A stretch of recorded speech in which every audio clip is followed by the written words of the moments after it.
Welcome back, everybody. I hope you all had a good break. Yes. Yeah, welcome back to Mayor Elizabeth Jones's Friday Hour. Part 2. Number 2. Yeah. But we try harder. Yeah. I'm still Kaye Lazar.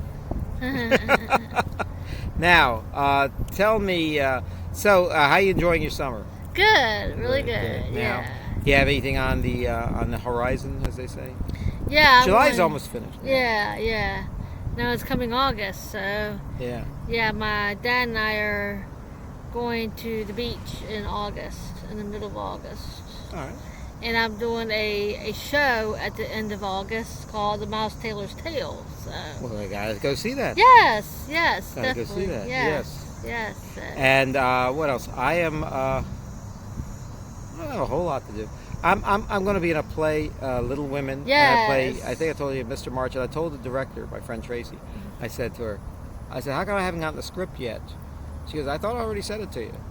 And then if you know anything about Little Women, Mr. March comes in at the end. Right. Yeah. So then I said, I'm still looking for that script. She goes, well, you don't show up till the end, and I haven't even written it yet. I said, oh, now I know why. Now I know why. Right. I haven't gotten it yet. It's still in your head. Yeah. So, but that will be, I guess, late August. I'll be playing Mr. March. Yeah. So I'm there to save the play. If you don't like Little Women. I was in Little Women a few years ago. Yeah, who'd you play? I played Sally Moffat. Yeah. Yeah, the snotty girl. Oh, yeah. That's kind of like spoiled or whatever. Yeah. Yeah. You're playing yourself? I used to joke when I did a skit once with Gorgeous George.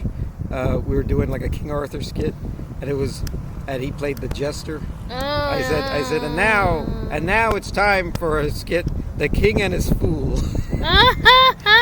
with Kaye Lazar as the king and Gorgeous George playing himself. But then he turned it around like for a later episode. Right. Yeah. It's one of those, jokey things. Most of what when I appear on shows, it's good-hearted insults. It's like roast type, like Dean Martin roast. Yeah. Nothing really. Right. Even though the really mean insults are usually the funniest ones. Yeah. But then you wonder if those people will ever talk to you again. Right. When I was a kid, I used to watch like roasts on television. Oh, yeah. And I couldn't understand why everyone was laughing, even when they were being insulted against. Because if I went to school and did a roast of my classmates and the teacher and the principal and the janitor and the vice principal, I'd be sent home for detention with a note home. Right. Well, you can laugh at my hair. My hair is going crazy today. Yeah. I thought that during that break I'd find some Brill cream or something, but. Right. So anyway, it's weird. You do these insults. I remember once, actually, right before graduation, I was invited to a house, and they said, "You're pretty good at the jokes. Why don't you tell a bunch of stand-up humor to the people there?" So I knew who was there. So I made an insult joke to each person, like a roast. Right. And they were so mad at me. I said, we only roast who we love. We only, insults, sincerest form of flattery, that type of thing. Yeah. It was lost on those chumps. Right. Now when people laugh about my clothes or my voice or anything, I laugh along with them. I'm not gonna. This is not the battle I'm going to lose. I'm going to lose my flag on. Right. I'll win the war sooner or later. Yeah. And so I understand you used to go to the movies as a kid. Now, did you ever? I think you mentioned to me you saw the movie Used Cars. Yes. Now tell me about that movie. Yeah, we bought a VHS of it years ago, and we thought it was pretty funny. Yeah. First they show all these antique hot rods. Mm-hmm. They just showed the whole yard of them. Yeah. And then the rest of the parts were funny. I haven't seen it in a while, but I forgot which scene was pretty funny in it. It was. I could tell you all about that movie. It was the first starring role He appeared in a few other movies. First starring role with Kurt Russell after making all those Disney films. Right. And so he was a little more adult, and and then he started making really good films after that. Yeah. And Used Cars was written and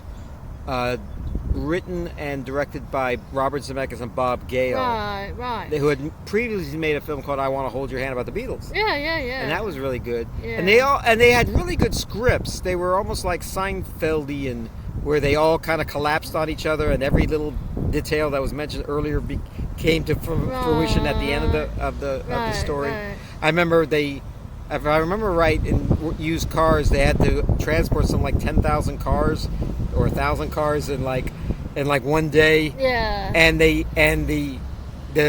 what was it? The school system didn't have enough cars for the driver's ed kids to drive. Right.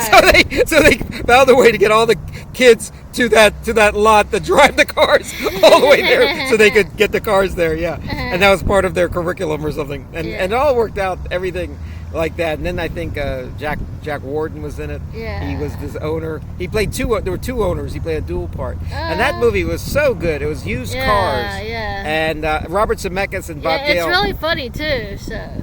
Now, I don't know whatever happened to the other guy, Bob Gale, but Robert Zemeckis.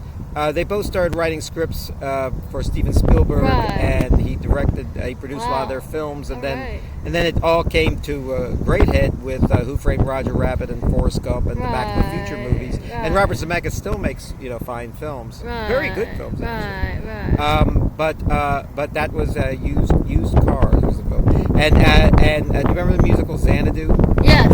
That came around the same time, I guess. Yeah, 1980. Yeah. What can you tell me about Xanadu? Yeah, Xanadu was like it starred Olivia Neutron-Bomb, and it's about she was like the space lady. It was a muse. Like a muse or something like that. The muses were in, I think, Greek mythology. Yeah. And they were they inspired artists to do good work. Yes. And we get a popular word from the word muse, and that's music. Right. Yes. So she was a muse. Right. And I guess amused comes from it too. I don't know. Right. But anyway, if you do the etymology. But there was this guy, I guess he was an artist, and he designed some sort of disco. Right. It's rain here. Right. And what happened was he I think it'll blow over though. We might do it in the rain a bit. But look at this view. Yeah, I know. You might see a thunderstorm coming before we do. Yeah. So anyway, so we saw. So that was something else, that Olivia Newton-John movie, and it was Gene Kelly. It was basically, I don't know how many films Olivia Newton-John made after that. She may have gotten into television and stuff, and just stuck to recording. But it was a bomb of a film. It wasn't like Grease, and thus it kind of Grease started her movie career, and Xanadu kind of ended her career. Yeah. There's also the last musical with Gene Kelly in it. Right. And Gene Kelly's very good. Right. The music in it is really weird. It's by.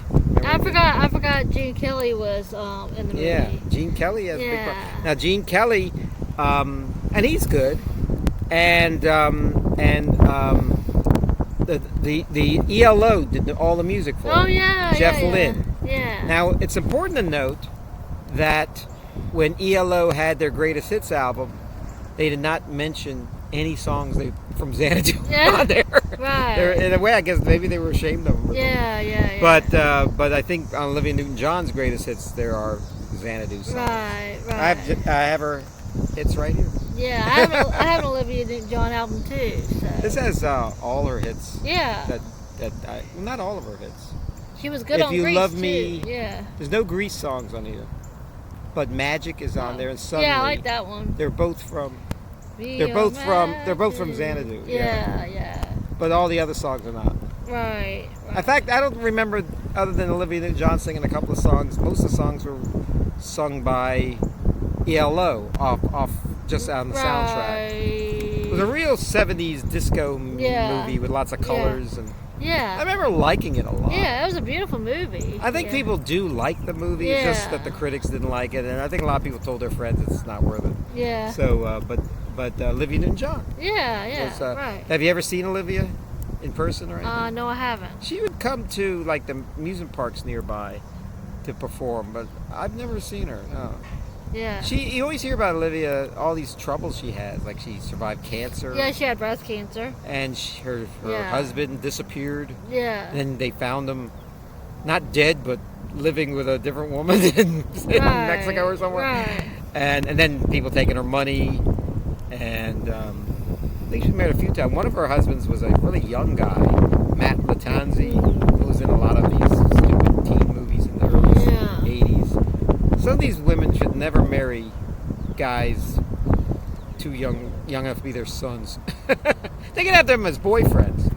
Yeah. But the guy, and the same with men. Men shouldn't do the same. They should find people their own age, because you never know where you stand with people. Right. Exactly. Different age groups. I mean, for example, when I'm with anybody that doesn't have on the same wavelength with me, live the same current events as I have, listen to the same music as I have. Yeah. There is a generation gap. Right. There is a credibility gap. Right.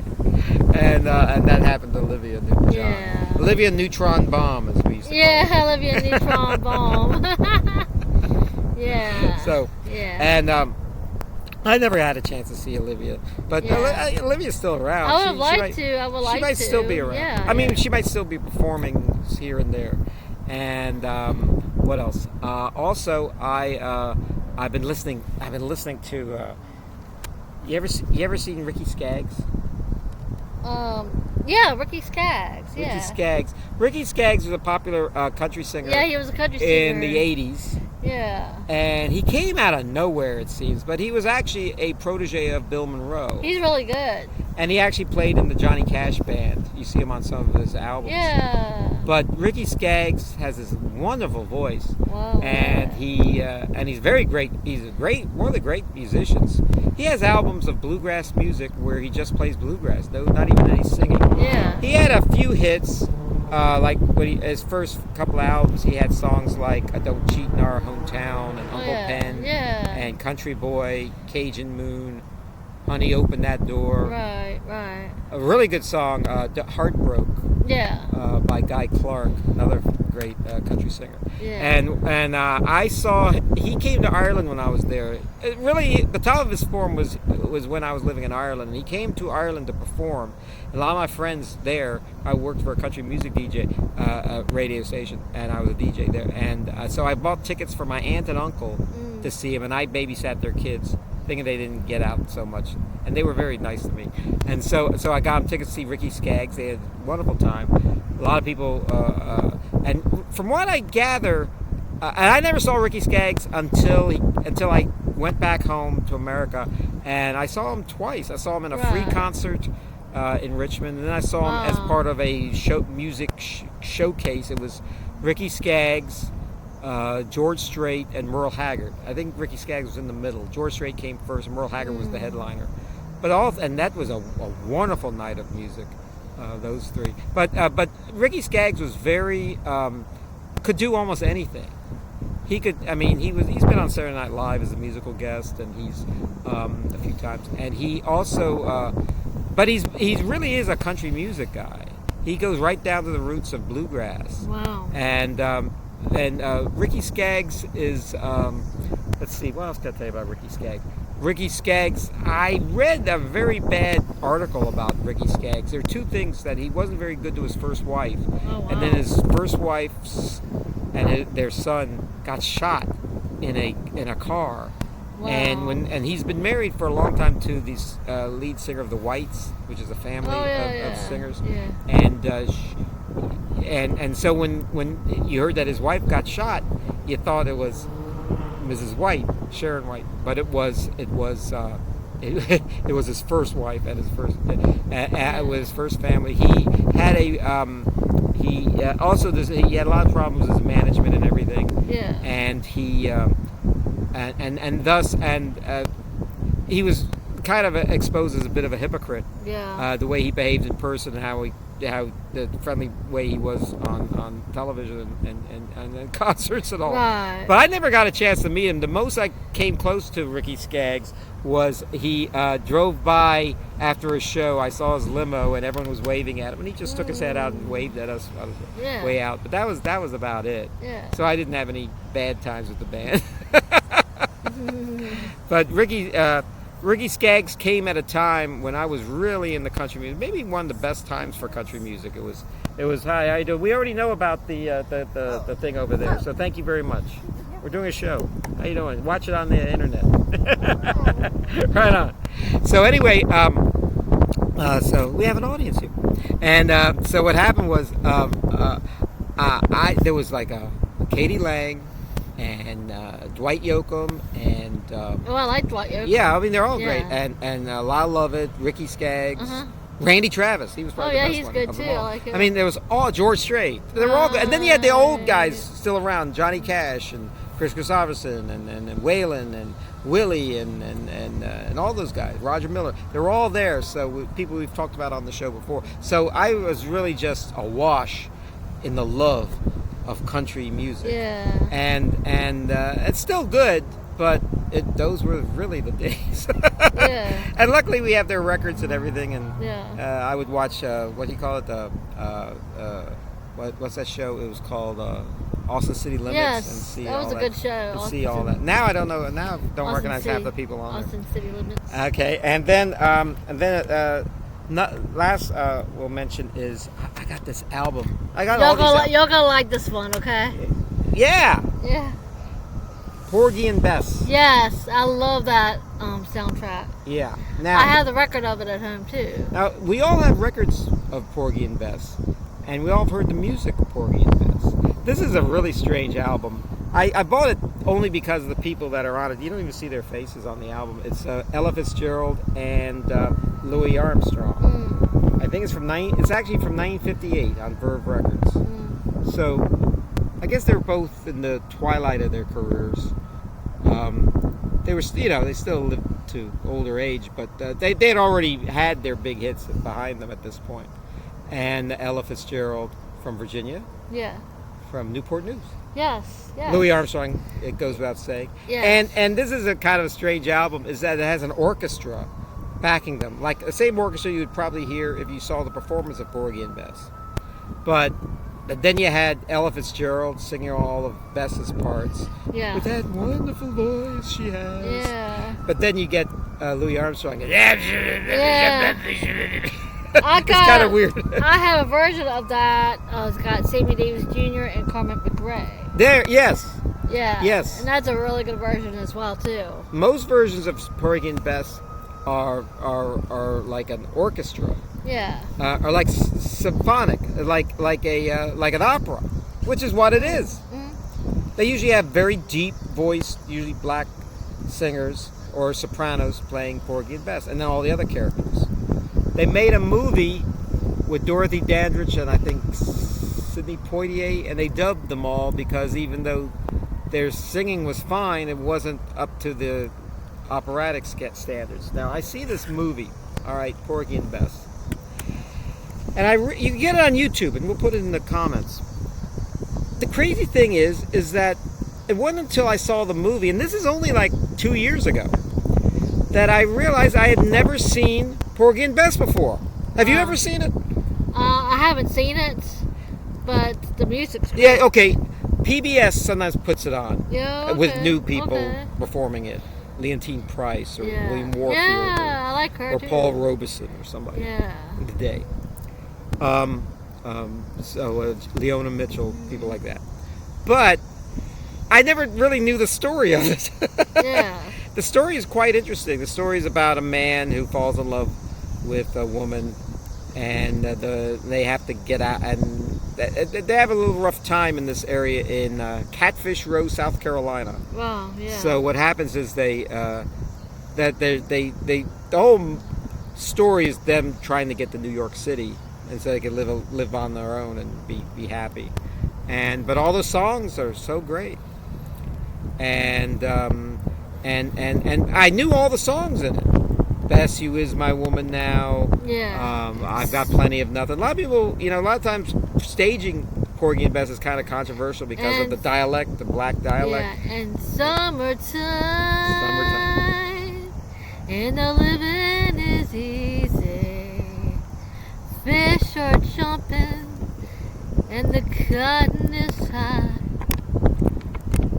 Yeah, that is one of the great songs. Yes. Gershwin. What's weird is that if you the movie version is directed by a white guy, Otto Preminger. Yeah. And he has no close-ups in it. It's all like if you saw it on stage, even though it's filmed in locations like this places. Right. But you don't see any close-ups. And I got to see it for the story. There's no dialogue in it. It's all everything is sung. Yeah. Wow. But it makes sense. And the music, of course, is great. Gershwin did not write it with his brother Ira Gershwin, like he wrote all the other songs he wrote. He wrote it with DuBose Hayward. Oh, wow. I think Ira was there and contributed some, but it's mainly those two wrote it. And Gershwin himself went to South Carolina and parts of the South to get a feel for the dialect there in the black neighborhoods and stuff. Yeah. Which we're talking the 1920s at that point. Gershwin didn't live very long, and basically everything he did was up until 1936. Wow. So anything you hear of Gershwin is old. Yeah. Goes back more than 80 years. Yeah. And and of course that and Rhapsody in Blue are probably his hallmarks of his career. Right. A short career, sadly. Gershwin, he could have had a career like same with Hank Williams. He could have had a career like Duke Ellington and Paul McCartney, still writing music years after anyone wanted to hear them anymore. They still were still writing good music. Gershwin, on the other hand, in fact, a lot of Gershwin, it was complained at the time that maybe his brother and people almost like Elvis, they were probably pushing him to crank out stuff probably when he was unable to as a last ditch, because they knew he was dying and we got to get something out from him.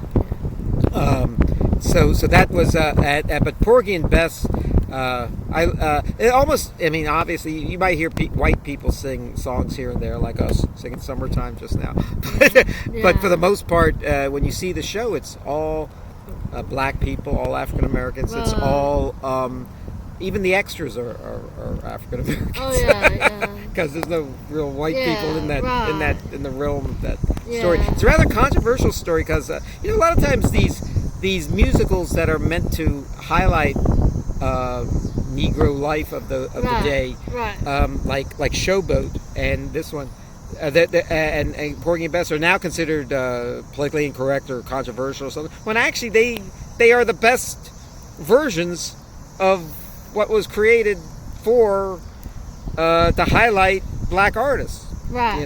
Right. Luckily, since then, because of the Harlem Renaissance of the 20s, and also the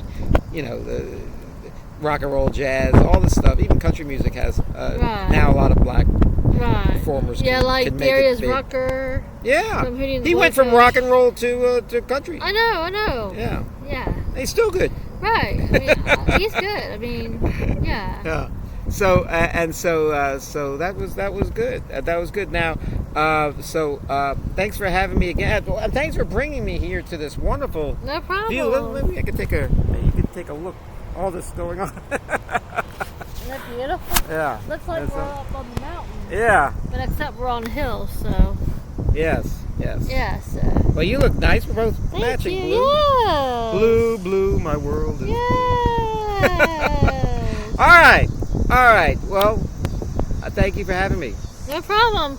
Well, thank you all for tuning in, and God bless you all. Take care. Keep those cards and letters coming in. Yes. See you all in Dreamland. Hello to all my friends in Television Land.